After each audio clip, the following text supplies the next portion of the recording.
Sir ఇప్పుడు Medigadda barrage మీద issue నడుస్తుంది కదా, సో మన తెలంగాణ రాష్ట్రమే రాంగ్ స్టేట్మెంట్ ఇచ్చింది అని సెంట్రల్ గవర్నమెంట్ నిరూపించింది. సో దీని మీద ఇష్యూస్ నడుస్తున్నాయి కాబట్టి ఎలాంటి జడ్జిమెంట్ రావచ్చు అంటారు? జడ్జిమెంట్ కాదండి. ఇప్పుడు నేను ఏమంటున్నంటే, ఇక్కడ అందరూ మేడిగడ్డ బ్యారేజు ఆ పాత ఈఎన్సీ ఐఎన్సీ అంటున్నారు. యాక్చువల్గా ఇక్కడ జరిగింది ఏంటంటే, రజత్ కుమార్ అనే ఒక principal chief secretary special chief secretary cadre ఉన్న పర్సను 2019లో కేసీఆర్ ఎలక్షన్స్కి హైదరాబాద్ ఎస్పెషల్లీ బోగస్ ఓట్ల స్కామ్లో, అంటే ఈ ఇష్యూస్లో కేసీఆర్కి కొంచెం పాజిటివ్ వచ్చేటట్టు చేసింది 2019లో. దాన్ని తీసుకొచ్చి స్పెషల్ చీఫ్ సెక్రటరీ క్యాడర్ దృష్ట్యా రజత్ కుమార్ని కూర్చోబెట్టిండు. కాళేశ్వరం కట్టింది రజత్ కుమార్, మనకి వెనకల కేసీఆర్ కేటీఆర్ హరీష్ రావు వస్తుంది, కానీ సంతకాలన్నీ రజత్ కుమార్ ఉన్నాయి. Revanth Reddy after becoming chief minister కూడా ఒక మాట అన్నాడు, అరే భయ్ ఫైనాన్స్ దాని మీద శ్వేతపత్రం ఇచ్చినాము, ఇరిగేషన్ దాని మీద శ్వేతపత్రం ఇవ్వలేకపోతున్నాం, ఎందుకంటే ఎవరి దగ్గర డేటా లేదు, సంసారమే లేదు, పిల్లలు లేదు, పిల్లలేదు. ఇరిగేషన్ డిపార్ట్మెంట్లో సంసారం ఎట్లా చేయాలి? ఫైనాన్స్ డిపార్ట్మెంట్లో రామకృష్ణరావు ఉన్నాడు, ఆయనే ఉన్నాడు, ఆయన రిటైర్డ్ కాలేదు, అంతా శ్వేతపత్రం రిలీజ్ చేసి అసెంబ్లీలో పెట్టిండు. ఇరిగేషన్లో కాళేశ్వరం ఎవడు కట్టిండు, కాళేశ్వరం ఎవడు దోచుకున్నాడు, అన్నారం ఎవడు కట్టిండు, మేడారం ఎవడు కట్టిండు, రొటపీసు దానికి ఎంత ఎవడు పెట్టిండు, ఏం లేదు డేటా. ఎందుకు?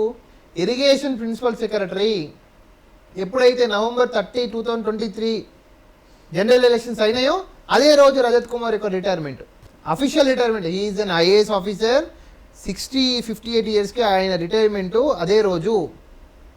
ఆయన మీద ఆల్రెడీ ఆయన బిడ్డ పెళ్లి ఫలక్నామా ప్యాలెస్లో హంగుల జరిగిందని జి శ్రీనివాస్ అనే వ్యక్తి department of personal training under the control of honourable prime minister of India ఇక్కడ కేసు వేస్తే ఆల్రెడీ 13211 ఆఫ్ 2022 కేసు అని ఢిల్లీ హైకోర్టులో పెండింగ్ ఉంది.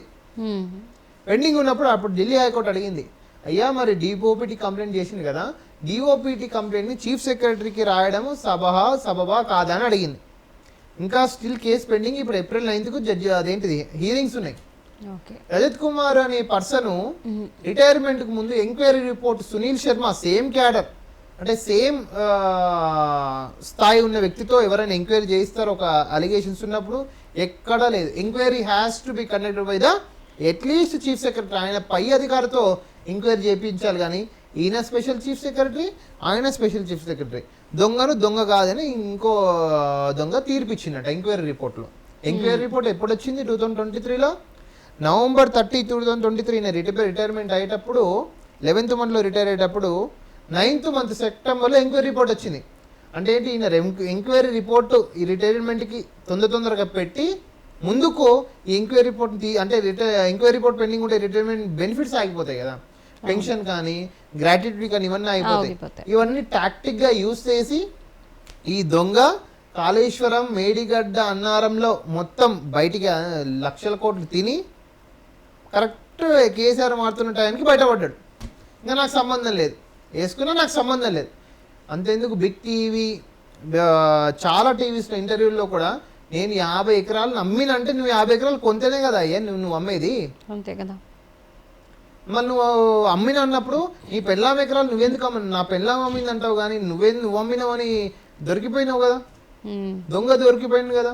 నార్త్ ఇండియన్ ఐఏఎస్, సౌత్ ఇండియాలో రజత్ కుమార్ అనే వ్యక్తి రీసెంట్గా ఆయన మీద వచ్చిన అలిగేషన్స్ని మీరందరూ కష్టపడి వీడియోలు తీస్తూ యూట్యూబ్లలో పెడితే మిమ్మల్ని ఎవరిని అనఫిషియల్ పార్టీ చేయకుండా 5580 ఆఫ్ 2024 రిట్ పిటిషన్ హైకోర్టులో వేసి ఒక ఇంటరిమ్ డైరెక్షన్ తెచ్చుకుండు. ఏది? 13211 ఆఫ్ 2022 కేసు ఢిల్లీ కేసుని సప్రెస్ చేసి హైకోర్టుని తప్పుదో పట్టించి ఇప్పుడు దీంట్లో 100% జి శ్రీనివాస్ అనే వ్యక్తికి నేను అడ్వకేట్ని, we're going to implead that case 5580 of 2024లో. ఈరోజు సండే, రేపు మండే, 3 daysలో వర్కింగ్ డేస్ లేవు కాబట్టి tomorrow, day after tomorrow we are going to implead that case. అలా చెప్పడం అనేది ఫ్యాక్ట్ సపరేషన్ అనేది తప్పు చట్ట ప్రకారం. అది కంటెంప్ట్ ఆఫ్ కోర్టు కూడేందుకు వస్తుంది. కంటెంప్ట్ ఆఫ్ కోర్టు జరిగితే మన హైకోర్టే అడ్వకేట్లకు కానీ పిటిషనర్స్ కానీ 10 లక్షలు 15 లక్షలు ఫైన్స్ వేసిన రోజులున్నాయి. జస్టిస్ నగేష్ భీమపాక గారు 15 లక్షలు 10 లక్షలు ఫైన్స్ వేస్తున్నారు. ఏదైనా ఫ్యాక్ట్స్ సప్రెస్ చేసి కోర్టుకు వస్తే, ఓకే. ఇప్పుడు ఒకవేళ మా మెరిట్స్ సాటిస్ఫై అయితే హైకోర్టు కూడా అదే తీర్పిస్తుందని మేము ఆశిస్తున్నాం. యాక్చువల్గా రజత్ కుమార్ అనే petitioner in writ petition 5580 of 2024లో కూడా ఓకే. ఇక్కడ కాళేశ్వరాన్ని మరి ఇప్పుడు ఎవరు పెడతారండి? శ్వేతపత్రం ఎవరు రిలీజ్ చేస్తారు? స్మితా రేవంత్ రెడ్డి అన్నాడు, ఆ అమ్మాయి శ్వేతా సుమధర్ వాళ్ళు అమ్మ పెట్టమ్మా అంటే, సార్ నాకు అడిషనల్ ఛార్జ్ ఇచ్చిండు, ఆ సంసారం ఏందో నాకు తెలియదు, నేను ఎట్లా పెడతాను సార్ అని చెప్పింది. మొత్తం ఎన్నికలు ఆడేదల్లా రజత్ కుమార్.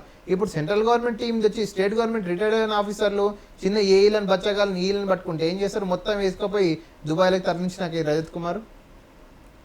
నేను ఏమంటున్నా అంటే, సెంట్రల్ గవర్నమెంట్ ఏవైతే టీమ్స్ వస్తున్నాయి రేవంత్ రెడ్డి, నువ్వు రజత్ కుమార్ని కూర్చోబెట్టు, చేంచలు కూడా చెల్లపల్లి కూర్చోబెట్టి ఒక 1 month ఇన్వెస్టిగేషన్ చేయి, నీకు నిజాలు బయటపడతాయి. నువ్వు పెట్టినవా సంసారం, ఇంకా వేరే వాళ్ళు చేసిండ్రా? కేటీఆర్ చేయమన్నాడా, కేసీఆర్ చేయమన్నాడా, హరీష్ రావు చేయమన్నాడా, కవిత చేయమన్నాడా, నీ బిడ్డ చేయమన్నదా, నీ పిల్లలు చేయమన్నదా, మొత్తం బయటపడతాయి రజత్ కుమార్ దగ్గర.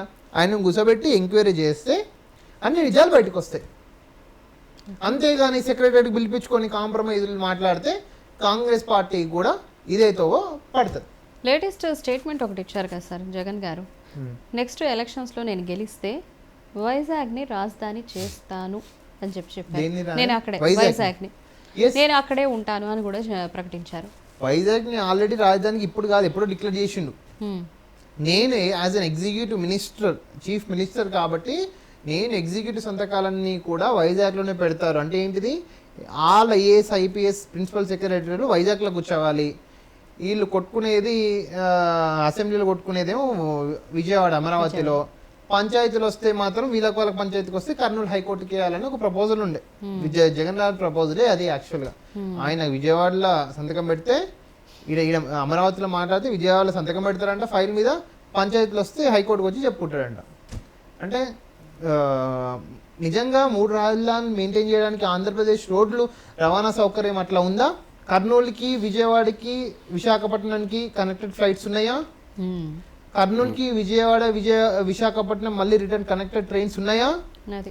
స్పీడ్ ట్రైన్స్ ఉన్నాయా? వందే భారత్ ట్రైన్స్ ఉన్నాయా? ఎయిర్ ఫెసిలిటీ ఉందా?